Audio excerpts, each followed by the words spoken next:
Today, we're going to be talking about one of the best ways that you can start building wealth, and that is by buying a home and renting out the rooms to your friends so that you can live for free, aka house hacking. When I was in college, I always had roommates, and we would pool our resources with our friends so that we could live in a nicer apartment without having the burden of paying for the whole thing ourselves. This same concept applies to house hacking. So my journey with house hacking started when my mom was moving to Taiwan. She was thinking of selling her home in the Bay Area, but since it was my childhood home, I really didn't want to give it up, so I bought the home from her. Now, that deal funded her retirement, and that house got me started into real estate investing. Originally, the plan was just to rent the property out as a long-term rental, but it just so happened that my job in Los Angeles needed somebody to move up to the Bay Area to work there. Ultimately, I moved back into the same home that I grew up in, and when I was there, I realized, wow, I have so many rooms in this home, and I started to feel a little lonely since I was used to living with roommates back in Los Angeles. Plus, it was weird living back in the Bay Area again after being gone for 7+ years and having to rebuild my whole friend group. So I started thinking, maybe if I rented out those rooms, it could serve two purposes. One, I could live with my friends, and two,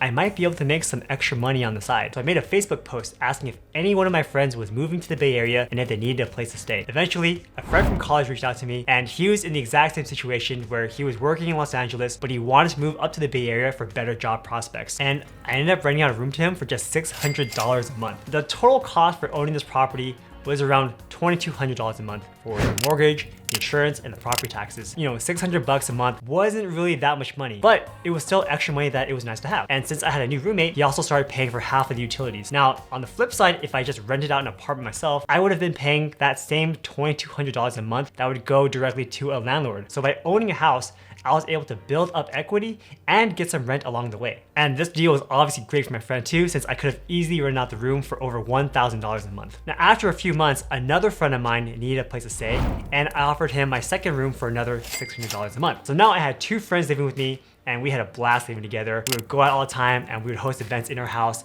while I was making $1,200 a month in passive income while owning a home that was building in equity. Eventually, another friend needed a place to stay in the Bay Area as well. And my home only had 3 bedrooms, which were already taken, but I did have an unused converted garage, and he was actually willing to stay there. So I was able to use some unused space and rent out that space to my friend. Over the years, I would get new roommates, and every time a new roommate would come in, I would increase the rent by a little bit. So by the end of it, I was renting out all my rooms for about $800 a month to all my friends, more than what I had to pay to hold onto the property, which meant that I was living in the home for free. Now, the one downside to my home was that I only had 1 bathroom for all 3 of my roommates to share because I kept the master for myself. So if you guys are house hacking, that's really something to consider.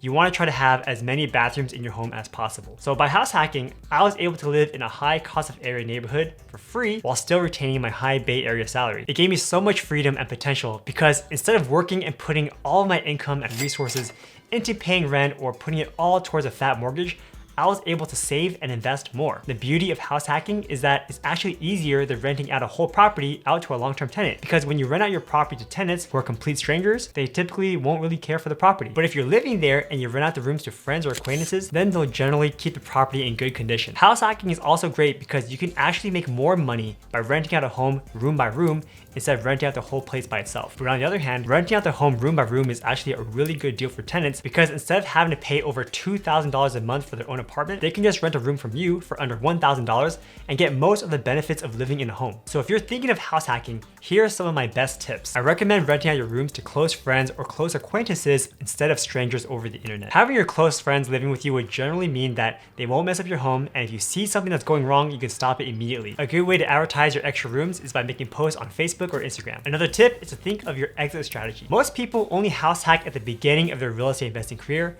and they eventually stop when they settle down and start having kids. We stopped house hacking and living with friends during COVID, but we ended up moving from that home and keeping it as a mid-term rental property and then living in another home. But the beauty of doing it this way is that I still get to keep my home in the Bay Area that also has a super low interest rate on the mortgage while still getting really high rents on the home by renting out on Airbnb. In fact, the rents that we get from this one home are so high that it covers the mortgages on both the property in the Bay Area and this new one that we live in here in Texas. So we actually get to live in this home for free as well. In the past, a lot of people who've watched the channel have reached out to me to help them find their ideal house hacking property. So I'm here to tell you that the ideal house hacks have the most bedrooms and the most bathrooms, but have the least amount of common living space. So, in an ideal house hack, you don't need a super big living room and you don't need a super big kitchen because you want to maximize the amount of rooms and to maximize the amount of people that can stay on your property at one time. And you also want to make sure that you have ample parking spaces in your home. As a counterexample, when I was showing homes in San Jose, there are a bunch of new townhome builds that had 4 bedrooms and 3 bathrooms, which seems ideal. But they're in a place where you only get 2 parking spots in your own garage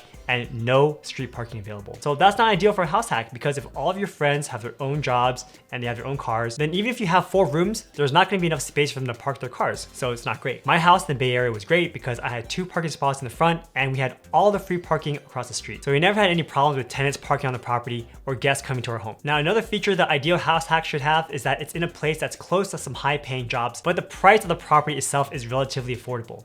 So this way you can continue making a high salary while living in a place where the rents and the monthly payments are affordable. The way that you finance a house hack is also very important. Since it's your primary residence, you're able to qualify for many low down payment programs. FHA loans only require 3.5% down, and you can get some conventional loans down to just 5%. You also get really good interest rates because you're living in the property as well. And if you want to go really crazy and scale, you can buy a fourplex using an FHA loan. And when you do that, the loan limit actually increases depending on how many units you have. So as of this recording, you can get an FHA loan on a fourplex in a high cost of living area for over $2 million. And the income that you get from your units will also help you qualify for the large mortgage as well. And there are many ways to house hack. You can rent out your rooms in a single family home, you can buy a multi-family property and live in one unit and rent out the rest, or you might decide to Airbnb a few units. There are many ways to be creative with house hacking and making income with the property that you have. So if you guys are thinking about house hacking, then be sure to get our free house hacking checklist down in the description to make sure you aren't missing anything in the process. By starting as early as possible, you can maximize your money, build good saving and investing habits, and be a successful investor in the future. If you guys have any questions about house hacking, feel free to let me know down in the comment section below. And if you guys want to learn more about how to buy your first rental property, even if you're broke, then you definitely want to check out this video over here. Thanks for watching, guys. I appreciate you, and I'll see you next time. Take care.